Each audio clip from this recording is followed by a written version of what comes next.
তো আজকে হচ্ছে গিয়ে প্রথম এই বছরের 2025 সালের এই প্রথম সবজি বাগান থেকে বৌনি করব শাক। আমরা হচ্ছে গিয়ে লাল শাক তুলবো আজকে বিসমিল্লাহর নাম নিয়ে। এই দেখো কি সুন্দর লাল শাক হয়ে গেছে। এখন হচ্ছে গিয়ে একদম পারফেক্ট খাওয়ার টাইম এই লাল শাক। হ্যাঁ, তো এখন আমরা হচ্ছে গিয়ে লাল শাক গুলো তুলে নিব, কারণ আমরা লাল শাক ভাজি করব। কি দিয়ে ভাজি করবো? এমনি না চিংড়ি দিতে হবে? না চিংড়ি দিব না, চিংড়ি দিব না। তো এই বছরের প্রথম আমরা লাল শাক তুলতেছি, কারণ আমাদের এই বছর এখন আমরা লাল শাক খাইনি, আর সবজি বাগান কেবল শুরু হলো। তো আমাদের ছোট বড় মাঝারি লাল শাক, সব ধরনের লাল শাক আছে। আমরা আজকে তুলতেছি, আবার এক সপ্তাহ পরে আর একটু ছোট সাইজ যেটা সেটা আমরা তুলতে পারবো না। তাই এর মধ্যে আমরা অনেকগুলো, কারণ এর ভিতরে আমরা মরিচ গাছও লাগাবো, এই জন্য আমরা তুলে নিচ্ছি, কারণ এর ভিতরে আমরা মরিচ গাছ দিব। এই দেখেন কি সুন্দর লাল শাক হয়েছে, মাশাআল্লাহ। এগুলো কিন্তু ভালো হেলদিও হয়েছে, দেখছো? টপের মধ্যে লাল শাক ভালো হয়। এটা তো ডাটাও তো আছে কিছু।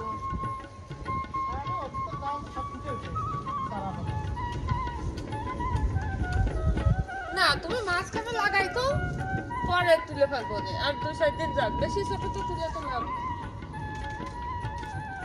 এই যে দেখো কতগুলা শাক তুলতেছি, আলহামদুলিল্লাহ। নিজের সবজি বাগানে যে রকম সবজি হোক না কেন, যে রকম শাকই হোক না কেন, সবটাই অনেক মজা। এই যে আজকে কিন্তু চিন্তা করে আসি নাই যে আমরা শাক তুলবো, কিন্তু হঠাৎ করে মনে হলো যে এর ভিতর যেহেতু মরিচের চারা লাগানো হবে, তো এর ভিতর থেকে শাকগুলা তুলে ফেলতে হবে। এই জন্য হচ্ছে গিয়ে হঠাৎ প্ল্যানে আমরা শাকগুলা তুলে ফেলতেছি, কারণ আমাদের কোনো প্ল্যানই ছিল না আজকে আমরা শাক তুলবো। এগুলো হচ্ছে ভাতই শাক। ভাতই শাকটাও কিন্তু খাইতে মজাই লাগে। এই যে এটা কিন্তু ভাতই শাক। ভাতই শাকটাও কিন্তু খাইতে মজা লাগে। তা আমার সবজি বাগানে এত ভাতই শাক হয় না, তো দেখতেছি 2-4টা হয়েছে আর কি। বেশি তুলবো না, অল্প তুললেই আমাদের একত্র হয়ে যাবে। দেখো কত সুন্দর, একদম লাল লাল হয় না শাক আমাদের, এটা হচ্ছে কি খুবই আমাদের দুঃখ। তো আমরা যতই লাল শাকের প্যাকেট কিনে নিয়ে আসে শাক লাগাই না কেন, আমাদের শাক লাল কালার হয় না। তো এটা খুবই খারাপ লাগে। তারপরেও আলহামদুলিল্লাহ যেরকম হয়েছে, এটাই আলহামদুলিল্লাহ, শুকরিয়া। তো আমরা আজকের মতো শাক তোলা বিদায় করি। সবাইকে আল্লাহ হাফেজ, বাই।